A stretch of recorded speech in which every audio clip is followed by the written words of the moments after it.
It always began at dusk, when the last light slipped away and the village finally remembered its secrets. In those quiet breaths between day and night, you felt the world changing around you as if the air itself held its voice low. The fields darkened first, long shadows stretching like reaching hands, and then the cottages followed, their windows dimming one by one. You would step outside for a final moment, letting the cool earth settle beneath your feet, sensing the way the day's warmth slipped slowly from the soil. The scent of smoke curled faintly in the air, drifting from hearth fires being coaxed gently back to life, and somewhere a shutter creaked, closing against the coming dark. Nightfall was always supposed to mean rest, yet you learned early that for women, it meant something far more delicate. It meant caution.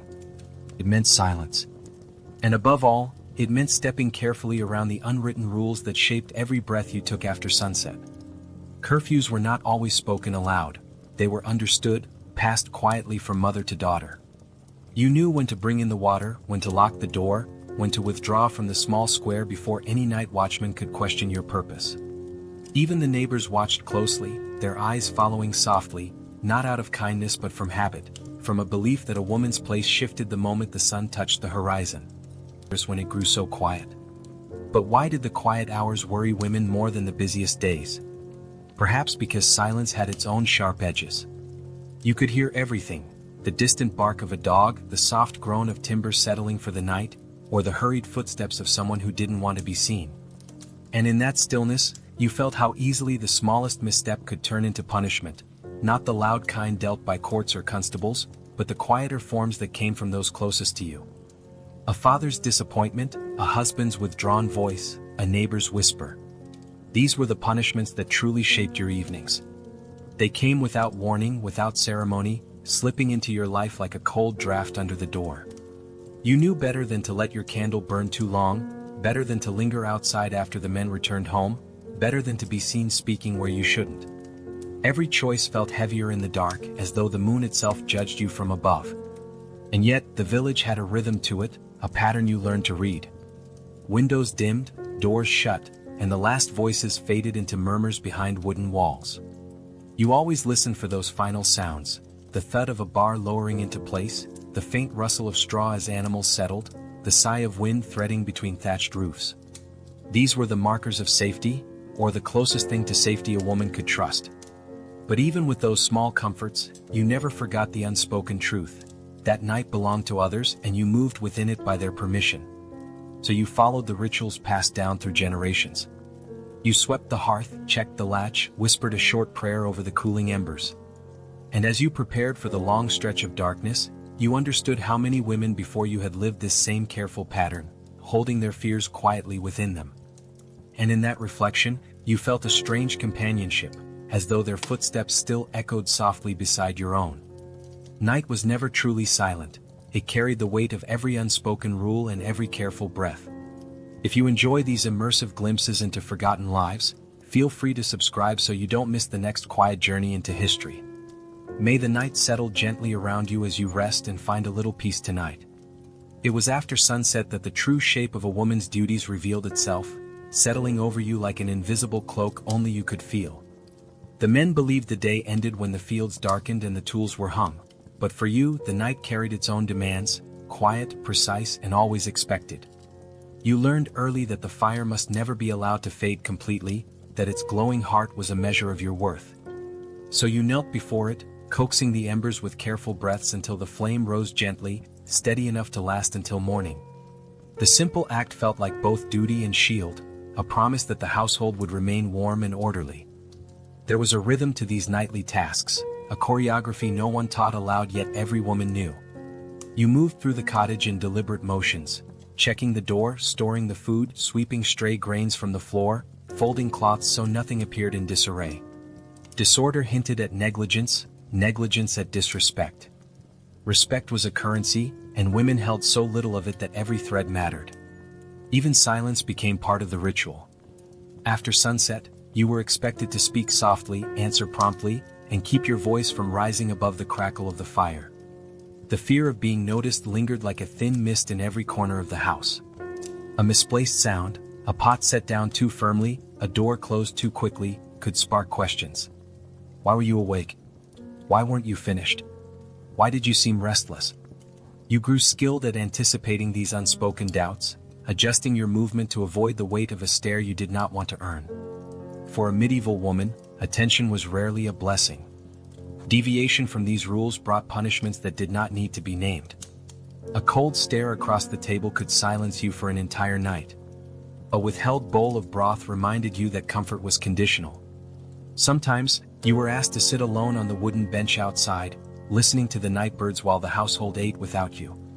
Other times, you were told to kneel in prayer until your knees throbbed, repeating supplications for patience and obedience. Such punishments felt small compared to harsher fates, yet they cut deeply, carving caution into your habits. These lessons were rooted deeply in the world around you. The church spoke often about a woman's modesty and her duty to preserve harmony in the home. Priests reminded you that obedience was a virtue, and that your silence kept sin from crossing the threshold. Patriarchal customs shaped every hour of your life, teaching you that the household's honor perched delicately on your shoulders. A raised voice, a contradiction, even a moment's hesitation could upset that fragile balance. What made it harder was how easily these rules blended into your senses. You learned to read the tension in a furrowed brow, the warning in a slowed breath, the shift of weight in someone's footsteps. A hand resting too long on a table could signal displeasure. A pause before an answer could mean danger rising. The dangers were rarely physical, yet they shaped your nights as firmly as any locked gate. You lived attuned to moods the way a sailor reads the wind, ready to adjust before storms could form. Yet in all this there was also a quiet resilience. Women whispered to each other when they could, trading small pieces of wisdom. How to keep the fire steady, how to avoid provoking a temper, how to soften an argument before it grew. These moments were brief, but they reminded you that you were not alone in your vigilance. But the most dangerous punishments were never shouted, they arrived in whispers. A murmured complaint about your behavior could travel swiftly, shaping how neighbors looked at you the next morning. A husband's quiet remark could alter your standing in the household. Reputation was as fragile as an eggshell, and once cracked, it seldom mended. Every night carried the weight of these expectations. You finished your tasks slowly, letting your hands settle into a calm rhythm, hoping the quiet would keep the peace intact. And as you finally allowed yourself to sit beside the fire, listening to the gentle pop of burning wood, you felt that familiar blend of relief and caution marking the end of the day. It was never simple, yet expected. Tell me in the comments which part of medieval daily life surprises you most so far. It wasn't only inside the home that the night carried its quiet weight. The entire village seemed to shift under the darkness, trading its daytime noise for something sharper and more watchful. After sunset, every cottage lantern, every echoing footstep, every half-closed door became part of a silent web of observation you could almost feel brushing against your skin. Women especially learned to move carefully, aware that the village had long believed their behavior after dark could tilt the balance between order and disorder. A single misinterpreted moment outdoors could turn into a tale whispered before sunrise. Curfews existed in many forms, sometimes declared by the local lord, sometimes urged by the church, and sometimes enforced only through community pressure. You rarely needed a bell to signal the time. The subtle dimming of windows was enough. If your candle burned too brightly after the men had settled into their beds, someone would notice. And that noticing carried consequences, even if no one confronted you directly. A nod withheld in the morning, a door that closed a bit too quickly as you approached, a conversation that hushed abruptly, each gesture reminded you that the village saw everything. Gossip moved faster than any night breeze, slipping beneath doors and drifting over fences long before you knew your name had been spoken. It didn't need heat to spread, even the coldest nights carried it easily. A woman seen speaking to a stranger near the well, a figure standing outside just a moment too long, a shadow caught wandering between cottages. Each image became fuel for stories shaped more by fear than truth. And though no one accused you outright, you heard the shift in tone when neighbors greeted you, the subtle pause that signaled a judgment already forming. And yet the walls of the home were not the only ones that listened.